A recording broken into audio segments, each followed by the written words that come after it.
নমস্কাৰ বন্ধু বান্ধৱীসকল আজি মই আপোনালোকৰ মাজলৈ পুনৰ ঘূৰি আহিছোঁ আৰু অতি আকৰ্ষণীয় এটি সাধাৰণ জ্ঞানৰ ভিডিঅ' মই লৈ আহিছোঁ আৰু এই ভিডিঅ'টোত আপোনালোকে পাব কিছুমান অতি আকৰ্ষণীয় অতি ভাল লগা কিছুমান সাধাৰণ জ্ঞানৰ প্ৰশ্ন আৰু উত্তৰ ভিডিঅ'টো স্কিপ নকৰিব শেষলৈকে চাব আৰু ভিডিঅ'টো চাই আপোনালোকে নিশ্চয় আমোদ পাব বলক আমি ভিডিঅ'টোলৈ আগবাঢ়ো প্ৰথম প্ৰশ্নটো হৈছে অক্টোপাছৰ কিমানটা হৃদপিণ্ড থাকে উত্তৰ হৈছে 3টা দ্বিতীয় প্ৰশ্ন হৈছে কোনবিধ জন্তুৰ স্মৃতি শক্তি অতি বেছি অৰ্থাৎ মেমৰি পাৱাৰ কোনবিধ জন্তুৰ অতি মেমৰি পাৱাৰ আছে হেতু হৈছে বেছি মেমৰি পাৱাৰ হেতু হৈছে ডলফিন কোনবিধ জন্তুৰ একেবাৰে স্মৃতি শক্তি দুৰ্বল অৰ্থাৎ স্মৃতি শক্তি দুৰ্বল জন্তুবিধ হৈছে হাতী আমি সকলোৱে জানো উত্তৰ হৈছে পখিলাৰ কিমানটা ঠেং থাকে উত্তৰ হৈছে 6টা পখিলাৰ ঠেং আমাৰ টোটেল 6টা নেক্সট আছে আটাইতকৈ বেগাই যাব পৰা সাপবিধৰ নাম কি উত্তৰ হৈছে ব্ল্যাক মাম্বা আৰু ব্ল্যাক মাম্বা হৈছে পৃথিৱীৰ আটাইতকৈ এবিধ বিষাক্ত ভয়ংকৰ এবিধ সাপৰ নাম উত্তৰ হৈছে নেক্সট কোৱেশ্চনটো হৈছে আমাৰ জিৰাফৰ জিভাৰ ৰং কেনেকুৱা উত্তৰ হৈছে বেঙুনীয়া নেক্সট কোৱেশ্চনটো হৈছে আমাৰ কেঁচুৱে কিহৰ সহায়ত উশাহ লয় উত্তৰ হৈছে ছালৰ সহায়ত কেঁচুৱে উশাহ লয় আটাইতকৈ ডাঙৰ সাগৰীয় চৰাইবিধৰ নাম কি অৰ্থাৎ সি বাৰ্ড আমি ইংৰাজীত সি বাৰ্ড বুলি কওঁ গতিকে সি বাৰ্ড ডাঙৰ সি বাৰ্ডৰ নাম হৈছে এলবাট্ৰছ আটাইতকৈ বেগাই উৰিব পৰা চৰাইবিধৰ নাম কি উত্তৰ হৈছে ফেলকন বেগাই উৰি ফাষ্টেষ্ট বাৰ্ড ফেলকন নেক্সট হৈছে কোনবিধ চৰাই ওলোটাকৈ খায় অৰ্থাৎ এবিধ চৰাই আছে যিবিধ চৰাই মূৰটো তললৈ কৰি খায় অৰ্থাৎ আপসাইড ডাউন বুলি কয় অৰ্থাৎ মূৰটো তললৈ কৰি খায় হেতু হৈছে ফ্লেমিংগো অতি ইন্টাৰেষ্টিং কোৱেশ্চন নিশ্চয় ভিডিঅ'টো চাই আপোনালোকে ভাল পাইছে নহয় নে গতিকে ভিডিঅ'টো চাই থাকক আৰু আহি আছে ইন্টাৰেষ্টিং কোৱেশ্চন নেক্সট হৈছে মকৰাৰ ঠেং কেইটা অৰ্থাৎ মকৰাৰ ঠেং টোটেল আমাৰ 8টা মনত ৰাখিব নেক্সট হৈছে আটাইতকৈ সৰু শিকাৰী চৰাইবিধৰ নাম কি আটাইতকৈ সৰু যি শিকাৰ কৰি খায় সেইবিধ হৈছে ফেলকনেট নেক্সট হৈছে বছৰৰ কোনটো সময়ত কেৰকেটুৱাই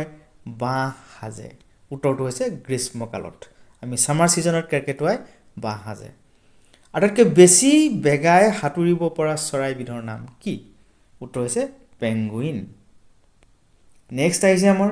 কোনবিধ চৰাই বেছি দিন জীয়াই থাকে উত্তৰ হৈছে এলবাট্ৰছ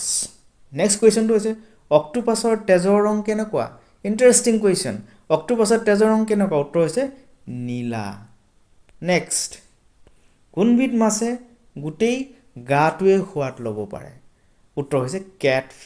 কেটফিছে গোটেই গাটোৰ দ্বাৰাই সিহঁতে যিকোনো বস্তু টেষ্ট যিকোনো বস্তু সোৱাদ ল'ব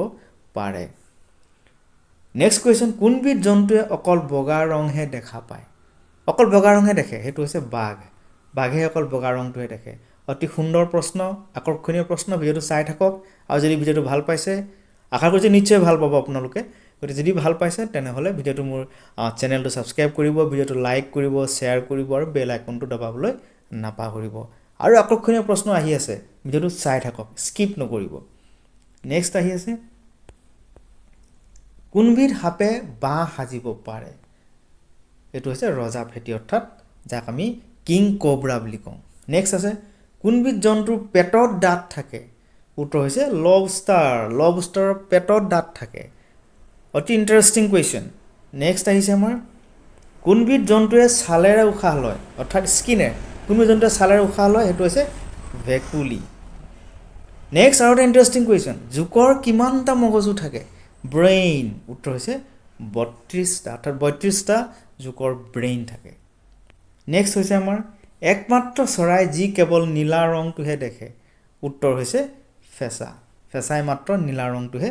দেখা পায় ভালুকৰ কিমানটা দাঁত থাকে ভালুকৰ দাঁত কেইটা উত্তৰ হৈছে 42টা